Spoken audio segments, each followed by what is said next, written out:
Thanks very much, folks, for coming along to this C.S. Lewis tour. As part of the C.S. Lewis Festival, this tour of Belfast City Cemetery. It's just after 2 o'clock, and I'm conscious that it says over here the cemetery closes at 4 o'clock. You will be out of here by 4 o'clock. Although it wouldn't be the first time I've had to jump over a wall to get out of the cemetery. That's just maybe says more about me than you guys.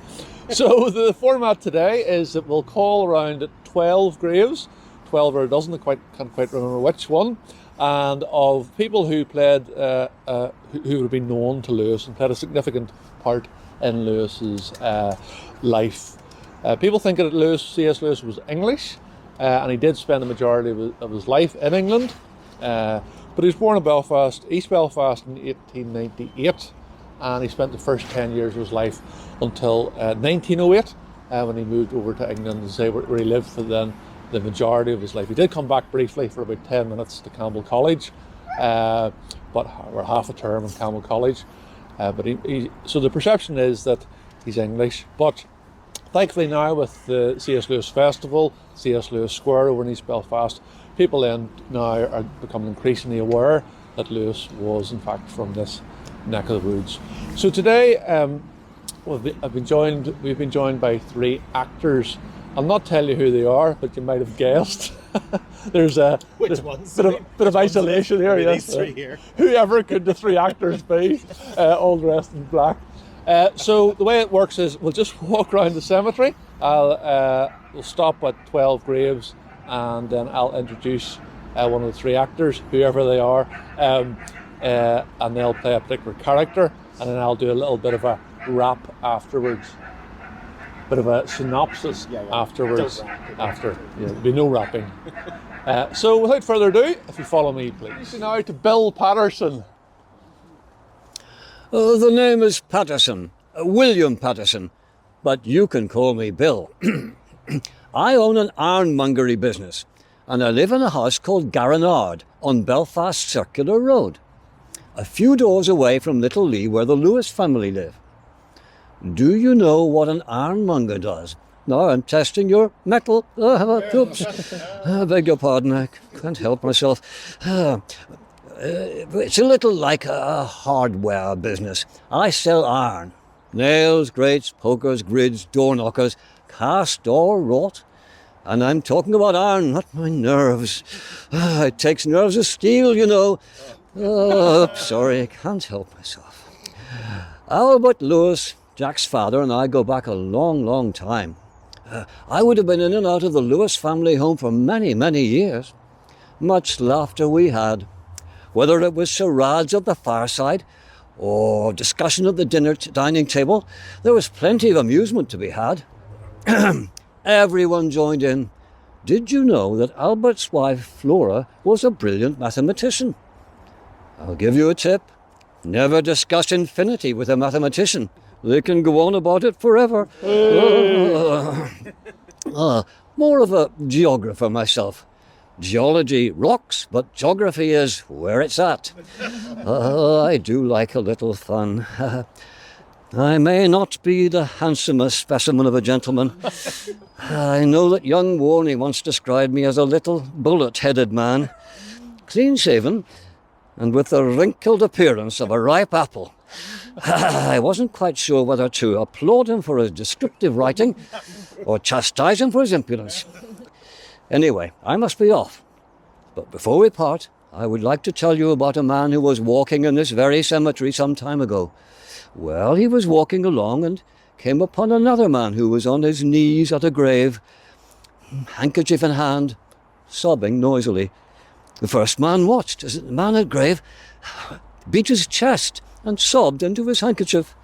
Putting his head against the gravestone, he cried out, "Why, oh why did you have to die?" The other man approached and put a comforting hand on his shoulder, saying, "Was she your wife? You must have loved her very much." To which the man replied, "No, it was my wife's first husband." Very good, very good. Thank you, Bill. So behind Bill and myself here, in front of you is the Patterson plot. As was mentioned there, they lived in a house called Garnard, and Garnard is off the Circular Road, and it's not there anymore, but it is where the Garnard Park is, opposite CIYMS on the Circular Road. When I was, what's the word, Stephen? When I was married. When I was married, I lived in Garnard Park. So as you heard, the bill was very close to Albert, C.S. Lewis's father, and the boys, in other words, Lewis, C.S. Lewis, and his older brother Warney, they were the closest. He was the closest of the neighbours to them. And as you heard, he was described as a little bullet-headed man, clean-shaven, and with a wrinkled appearance of a ripe apple. So, thank you, Bill. And I think it's very harsh. The Lewis brothers are very harsh on you. So we'll go up here then for the next one. So behind us here we have the Lewis headstone to a Lewis family, and you might be able to see the third name on it is Frederick H. Lewis, 2nd Lieutenant Royal Irish Rifles, killed in action April 1918. So can I introduce you please then to Jack Lewis, C.S. Lewis himself. Poor Fred. Could have been me. Could have been any one of us. As an Irishman, we were exempt from service in the First World War, but some of us wanted to serve. We wanted to do our duty, and Fred paid the ultimate sacrifice. As for myself, a prospective soldier at the University of Oxford, I was allowed to matriculate on the 20th of March 1917, despite failing the algebra part of the examination. Numbers were not my thing. On the 10th of June, I was drafted into an officers' training corps cadet battalion at Keble College and sent to France with the 3rd Battalion, Somerset Light Infantry, on the 17th of November 1917. In February 1918, I was hospitalised with trench fever, and on the 15th of April was wounded by a stray English shell during the Battle of Arras, whereupon I was sent to a London hospital. My D-Mob papers came through after Christmas on the 29th of December 1918. At least I saw Christmas. Unlike poor Fred, who died at Arras. Let me share with you my first published work outside of a school magazine. This is a war poem I wrote in 1919. Open the gates for me. Open the gates of the peaceful castle, rosy in the west, in the sweet dim Isle of Apples over the wide sea's breast. Open the gates for me. Sorely pressed have I been, and driven and hurt beyond bearing this summer's day. But the heat and the pain together suddenly fall away. All's cool and green. But a moment agone, among men cursing in fight and toiling, blinded I fought, but the labour passed on a sudden, even as a passing thought. And now, alone. Ah, to be ever alone, in flowery valleys among the mountains and silent wastes untrod, in the dewy upland places in the garden of God. This would atone. I shall not see the brutal crowded faces around me that in their toil have grown into the faces of devils, yea, even as my own, when I find thee, O county of dreams, beyond the tide of the ocean, hidden and sunk away, out of the sound of battles near to the end of the day, full of dim woods and streams. Thank you. So as mentioned then, Fred Lewis, he died at the Battle of Arras, the very same battle that his namesake, his surname namesake, C.S. Lewis was injured at. So as you heard there, Lewis very much thought it could have been him to die at the Battle of Arras instead of Fred. So he was only thankfully only injured. So a lot of Lewis's work would have been inspired from his experiences in the First World War, and certainly in the Second World War. Then he made certainly a big contribution to the Allied war effort in terms of trying to keep morale up amongst the Allies, certainly. So thank you, Jack. Next one's up here. Can I introduce you please to Dr. Richard Whitehawk Leslie. Welcome, welcome, ladies and gentlemen. It is good to see you. And you're all looking very healthy, I should say. There have been so many changes since I was a doctor in East Belfast. Getting an appointment for a start, that has changed. Can you hear me at the back there? Yeah. Oh, good, because certain insolent young persons have made disobliging remarks about the qualities of my speaking voice. I cannot imagine why. Many, many years I spent looking after the boys and young men in Campbell College, Belfast. One of my well-received papers was, in fact, one I wrote about the infectious diseases incidental to school life, their early recognition, treatment, and control. I presented that paper to the Ulster Medical Society in 1912, and I'm delighted to say was invited to be their presidential chair. 1912, not yesterday or the day before.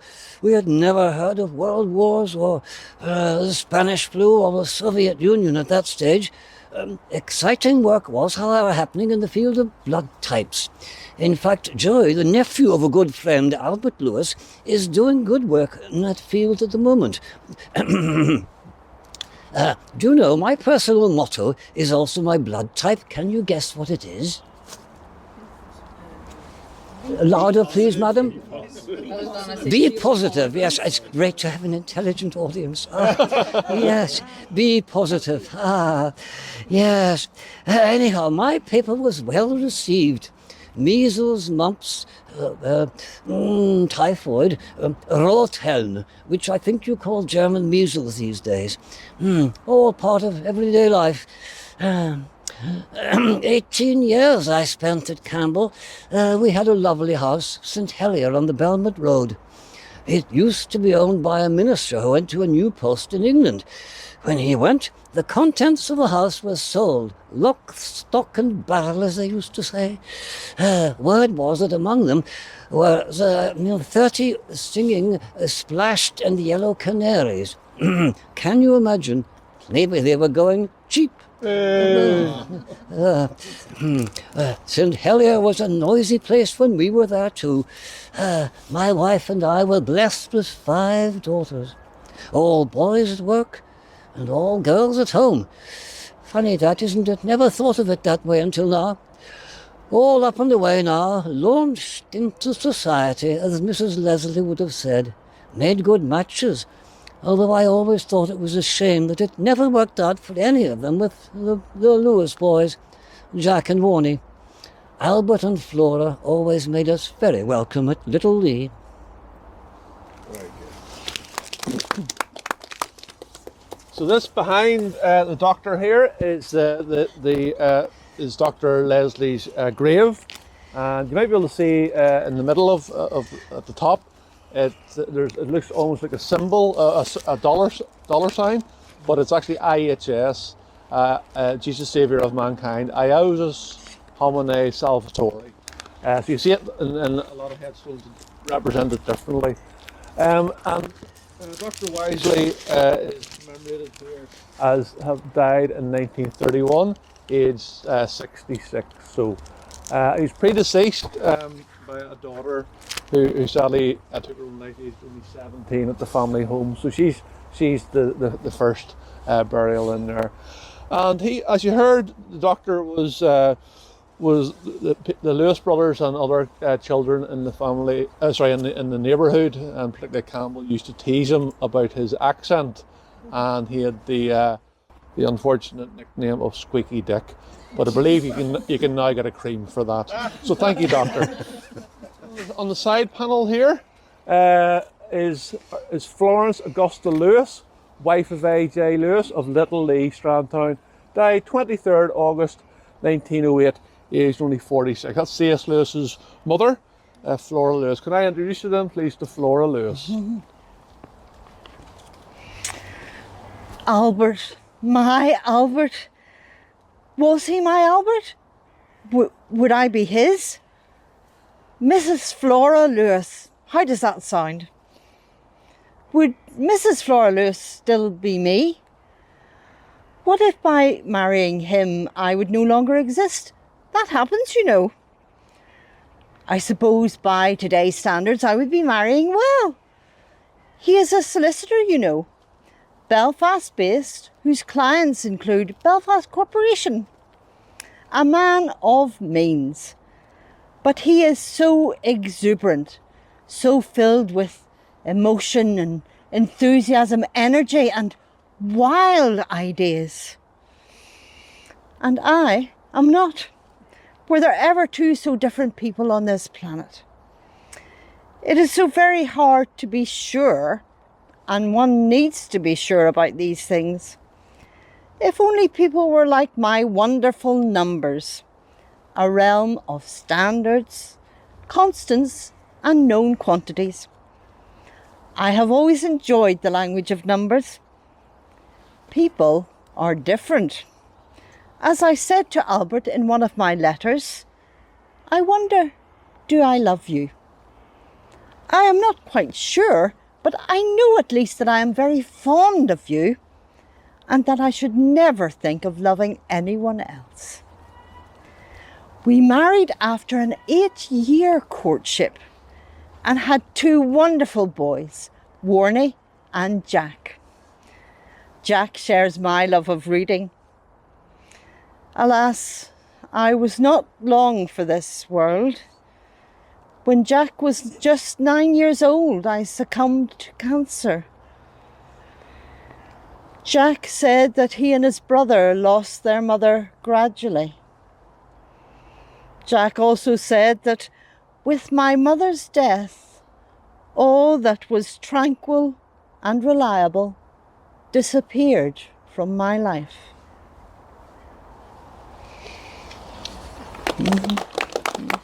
Thank you, Flora. We talked about Lewis's mother, Flora, so I'll introduce you please then to his father, Albert. A day so joyous and yet so bitter. 23rd of August, my birthday and my death day, because I am dead without you, my Flora, my love. Life has no joy. The very air that I breathe has gone out of my world. The colour of the skies and the trees forever grey. My chest is heavy where my heart used to beat for you. What am I to do? It's not meant to be thus.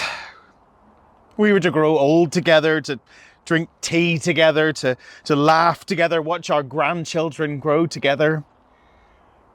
You were to bounce the baby on your knee while I pretended to read the paper. I was to get you a rug for your knees as we sat outside and watched the leaves fall from the trees.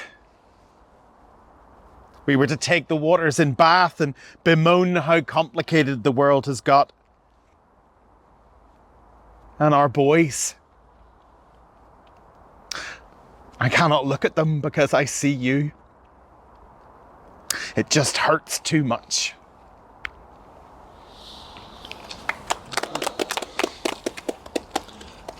Thank you, Albert. So that was Albert passed away aged 66 in 1929, September 1929. So she passed away. Flora passed away in 1908. So quite a long time. I suppose these days Albert would be described as having PTSD from the premature death of his wife, and certainly his relationship with both his sons was certainly very frosty as a result of that. When Lewis then, the following year in 1930, or from 1930 onwards then, sometime after the father's death, then they dedicated 3 windows in St Mark's, Dundela, in other words, the church off the Hollywood Road, where Lewis's maternal granda had been the first minister we're about to see shortly. So he dedicated the two boys, Warnie and Jack, dedicated a window in memory of their parents. And after that, they called into a pub opposite the Strand. It used to be called Stormont Inn, yes, and it's now demolished. They called into there, and then they came over here to pay their respects to their parents. So again, 1930, we know for a fact that Lewis and his brother Warney stood in this very spot at his parents' grave. So next one then is over, so thank you, Albert, and the next one is over here, and it is the Hamilton plot, in other words, C.S. Lewis's mum's side of the family. So can I introduce you please to Mary Warren Hamilton, and it's after the 16th of June 1895. Do you think he has a Hamilton nose? Bring him over to the light. He could do worse than have a Hamilton nose. Good strong feature, a sign of character. And between you and me, I do have to say that I am quite delighted to welcome Warren into our family. Hello, little Warren. Pleased to make your acquaintance. I'm saying between you and me because I am not entirely sure that my husband, Thomas, would not have preferred something a little more biblical for a name, with him being a man of the cloth. Thomas was the first rector of St. Mark's Church, a fine church by any standards, built in 1878 by the renowned architect William Butterfield. It built in Gothic revival style, famous for the use of polychromy. Now, to you and me, that's the use of different coloured bricks. It will be really special to have Warren christened in this very church by his own grandfather.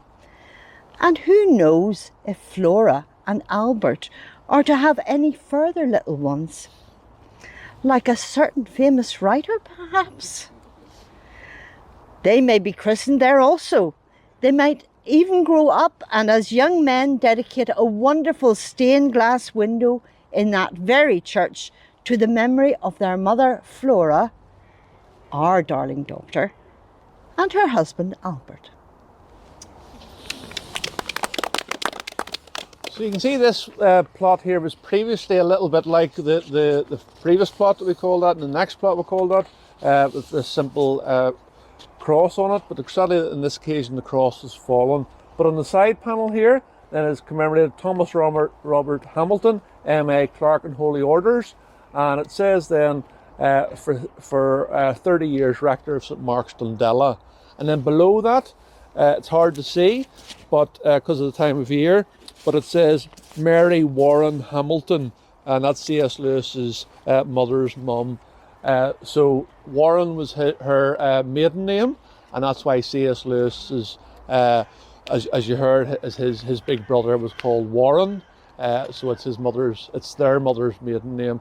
And whilst C.S. Lewis was abbreviated to Jack, then Warren was abbreviated then to Warney. So that's where it comes from. Earlier at the Lewis plot just behind me, on both where C.S. Lewis's parents are buried, it says Little Lee, which was the family home from 1904 until Albert's death in 1929.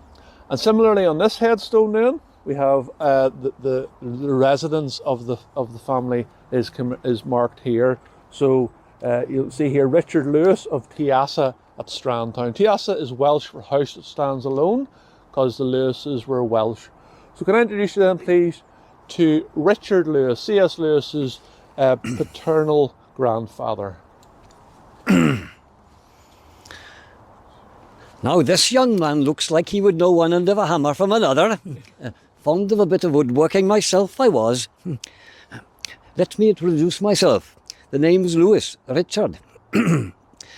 Wood is wonderful, don't you think? Nothing nicer than looking at the dark grain of a bit of mahogany and thinking, now wouldn't that make a splendid armoire?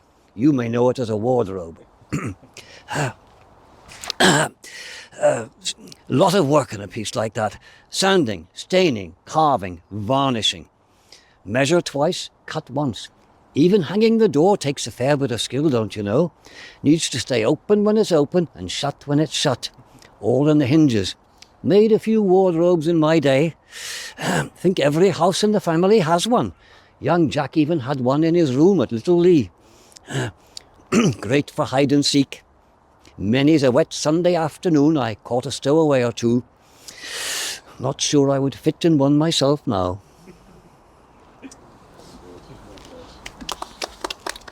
So you heard Richard was very handy with his hands. He was a good woodmaker, and it was him, in fact, who made the wardrobe for his second eldest grandchild, C.S. Lewis, that he got inspiration for the wardrobe from. That wardrobe is now over in America in Wheaton College in Illinois.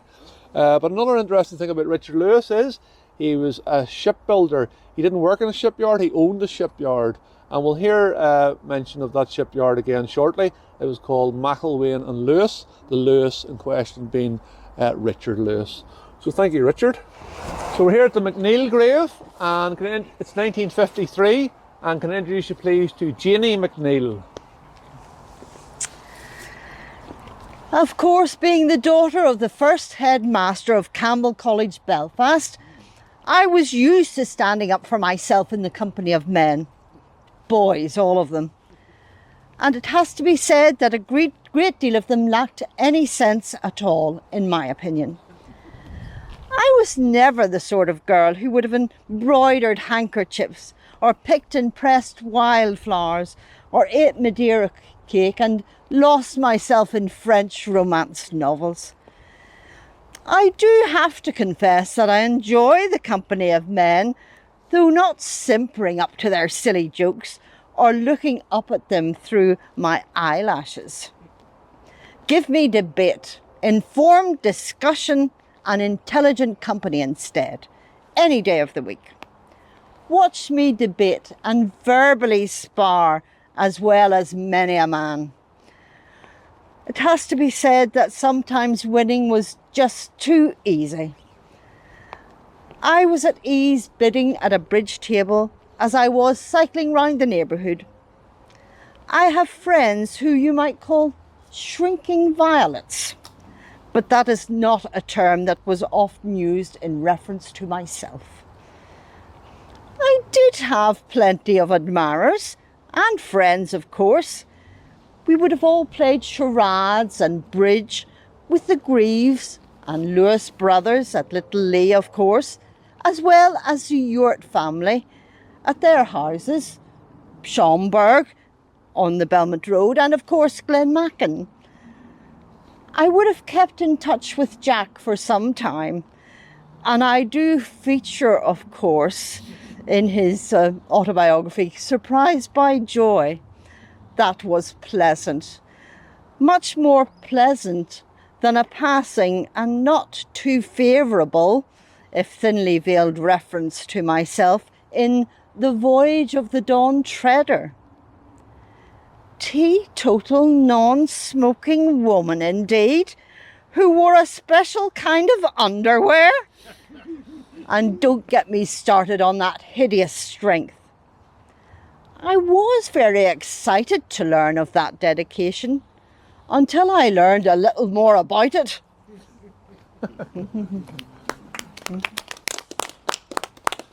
Thank you, Janie. You can see that Janie is recognised at the bottom of the headstone there as Jane Agnes McNeil, died 24th March 1959, aged 68 years. She was predeceased by her mum and dad. And you can see, as you heard there, her father, James A. McNeil, BA, he was the principal of Campbell College, Belfast, from its foundation in 1894 until his death in 1907. He aged only 54 years. So, and they lived in a big house on the Belmont Road. It's no longer there anymore. It was called Lisnadine. For anybody who knows you, the Belmont Road, next to the vets there, Earlswood Vets. It was right next door on the city side of Earlswood Vets. So other vets are available. So thank you, Jenny. And we're here at the city cemetery, and this area here is called Greaves Corner because of the high number Greaves headstones. So over here there are 4 headstones with the name Greaves on it. There's another one over there, and then this is the father of the family, and he owned a mill not far from where we are, just off the Falls Road. Can I introduce you then, please, to John Greaves? My grandson Arthur never enjoyed the best of health. Unfortunately, he wasn't one of those boys that played cricket, climbed trees and played sport. Arthur had a bad heart, you see, which kept him bedridden indoors and an invalid for most of his life. It was a difficult start for a young man. I think that he felt that life was passing him by. Of course, he had his art. He had considerable talent, but then I would say that, being his grandfather. Landscapes mainly, but he did some biblical scenes. His Christian faith was important to Arthur. Still, it was lonely for him when other men were getting on with their lives. Life took a better turn when young Jack from Little Lee came to visit. The two of them hit it off immediately, discovering a common love for books. They used to talk for hours. I have no idea what they talked about. When Jack went to boarding school in England, he wrote to Arthur. I remember Arthur showing me the very first letter he received. Jack was telling him about his departure for school. You know, usual boy stuff. I can remember parts of that letter to this day. When we came to pack up my last few belongings, what should happen but no key was to be found for my trunk. High and low we searched, but not a sign of it. My father was in despair. How was I to go back? How long would it take to have a new lock fitted? For a few moments, I had a wild hope of staying at home. What was my disgust then when almost at the last moment, Annie turned up with the required article and off I had to go. I know that Jack was fond of Arthur. I remember him referencing to Arthur as after my brother, my oldest and most intimate friend. The two started a correspondence that lasted for the rest of Lewis's life, stretched to almost 300 letters. Way before my time, but I'm told the letters were published in a book called They Stand Together. Thank you, John. And so, as heard then, Arthur Greaves was C.S. Lewis's closest confidant. He would have told, Jack Lewis would have told Arthur Greaves things that he wouldn't even have told his only brother, his only sibling, Warnie. So, sadly, Arthur Greaves, he lived in the Ballymullen Road in Crawfordsburn, where amongst the people who used to live would be East Belfast's second grumpiest man, Van Morrison, Stevens along the current title holder, and so he wasn't short of a few pounds when he died in 1966. And as you heard as well, the family were a very wealthy family. But Arthur Greaves, they were Plymouth brethren. Arthur Greaves would have been homosexual, so he is buried in Dundonald Cemetery. But somebody who was such a huge piece of Lewis's life, he's not even commemorated on a headstone. So I think it's incredibly sad when we're embracing C.S. Lewis through the C.S. Lewis Square, and yet somebody who was played such a significant part in Lewis's life is lying essentially unrecorded on a family headstone on his grave in Dundonald Cemetery. So thank you, John. Introduce you, please, to Rosetta McIlwain, talking about her late husband, John H. McIlwain. Well, you well and truly did it this time, John. What on earth were you thinking? To take your own life? Could you not have talked to me? Temporary moment of insanity, they called it. I can only imagine what must go through the mind of the clerk who types out the court records. Temporary. How could they know that it was temporary? Temporary would suggest that sanity would return.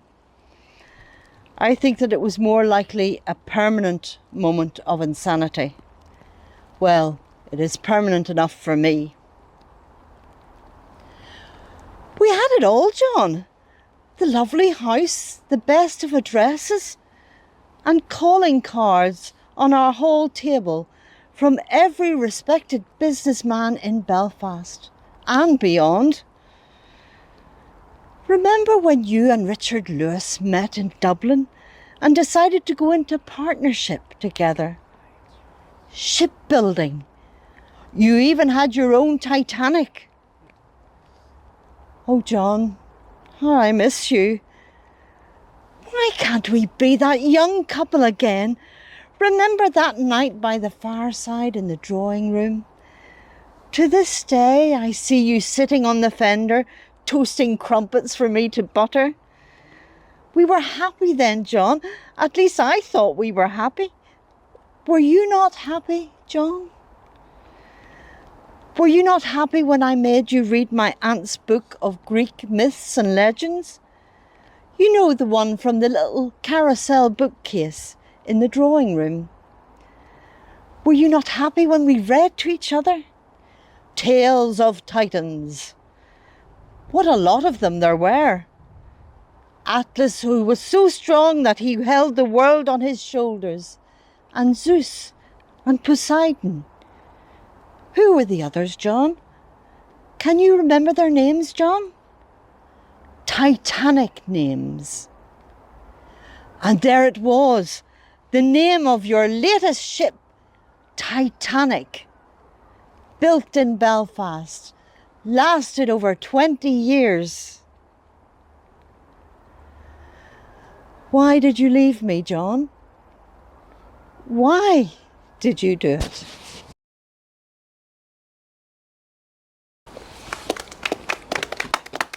So as you heard, John H. McIlwain, he died by his own hand as such in 1907, and he was the business partner of Richard Lewis, C.S. Lewis's paternal grandfather. So there's a number of shipyards in Belfast at the time.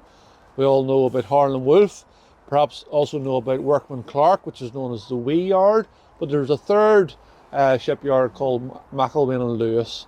And as you heard there from Rosetta, in 1888, McIlwain and Lewis built a ship called Titanic. So it was 1,608 tons, and she's a little steel steam ship, and far outlived more well-known Titanic as well. So predated it and outlived it as well. So when the more well-known Titanic came along then, the original Titanic had to change its name to the SS Don Alberto, and then laterally the SS San Alberto before it was taken out of service. So that links C.S. Lewis to the original Titanic. That not a lot. I'm trying not to slip into my Michael Caine here. Not a lot of people know that. So thank you, Rosetta.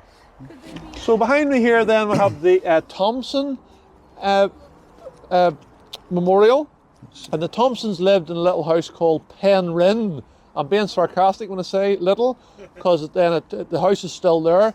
It is now the prep school for Strathearn. So I talked about Strathearn, where the tailors, I mentioned that in passing, where the tailors lived. That's where Strathearn School is.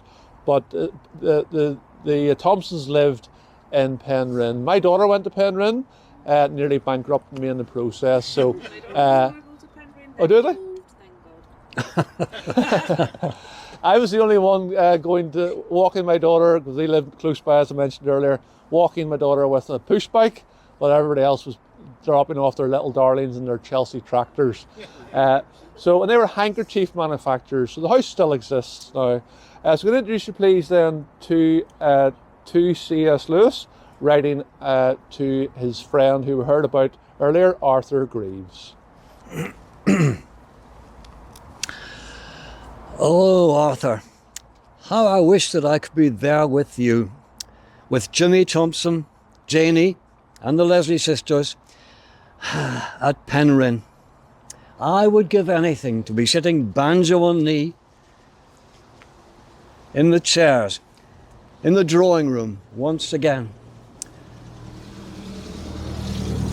As I lie on my bed here in Malvern, I close my eyes and see the coals licking the flames in the fireplace in the pink drawing room at Penryn. I smell the beeswax and leather from the heavy desk at the window. I feel the draught of the curtains at the French windows. And I soak in the scent from the lavender and roses in the garden. I hear the clear crystal chink of cordial glasses and the ring of them when they are set on silver. I hear the tink, tink, tink of our banjos, some more melodic than others, it has to be said, and laughter, lots of laughter, and smiles and sideways glances. Then I open my eyes to the plaster of the ceiling.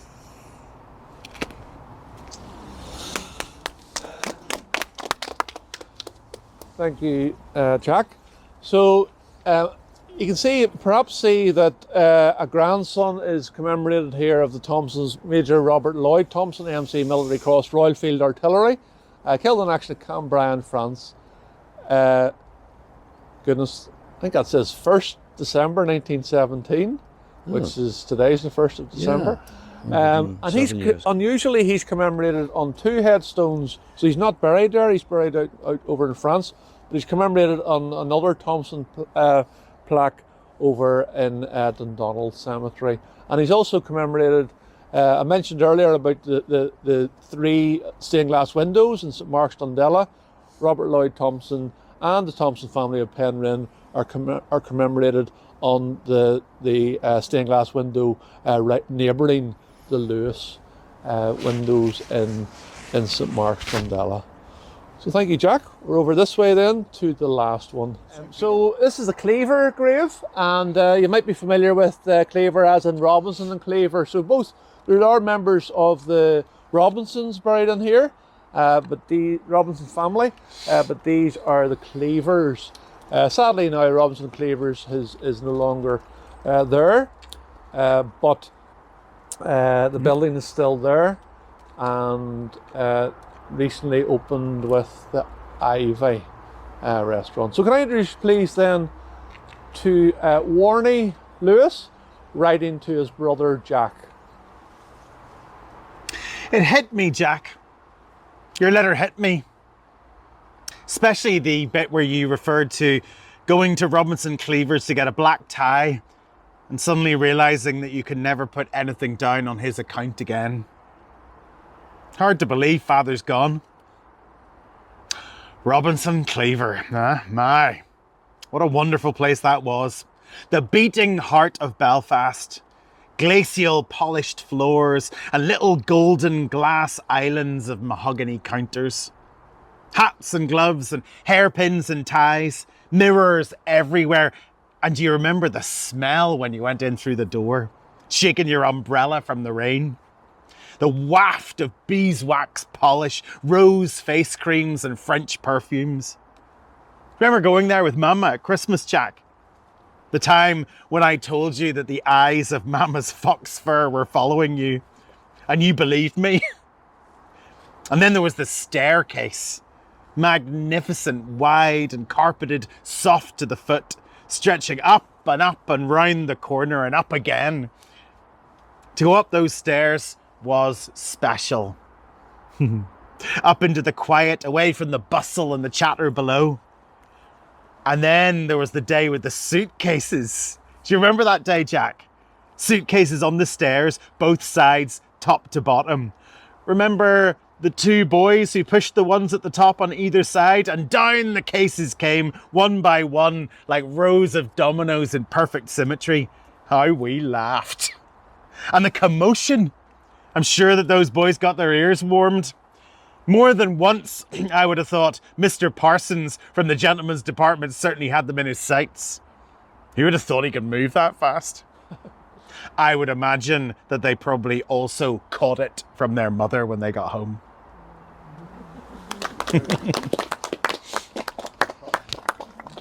So thank you, Warnie. So that, as mentioned earlier, Robinson Cleaver's an institution, but also an institution of Belfast that left recently. Stopped recently was Parsons and Parsons, as you heard there. You heard Mr. Parsons mentioned. So that gives you a little snapshot of the devastation that caused to the Lewis family when they realised, Warney realised that he couldn't put anything on the tab, his father's tab anymore, because his father had recently died. So his father was a solicitor, as you heard earlier, with premises in Royal Avenue, essentially opposite what is now Castle Court. It used to be the post office facing it. So that's the end of your suffering. Thank you very much for coming along. I'll say a few thanks, because I should have said it at the start. The main person we have to thank is a lady called Sarah Ball. Sarah Ball wrote the amazing scripts. I think you'll all agree. She did an amazing job. I showed her around some of the graves in here, and maybe 20 of them, and then she selected the 12 to cover, and then developed these scripts just from scratch. So she's done an amazing job. She's so modest and doesn't like me praising her, but I hate talented people, and I also hate modest people. So I thought I would shame her by thanking her. But so as well as thanking Sarah Ball, and also have to thank, in no particular order, the three actors, Mr. Stephen Beggs, available for pantomime, etc. Lindsay Green as well, amazing, and also last but certainly not least, Eileen Angle. So thank you very much. And we do these tours occasionally, and but I think that there's a shelf life for everything.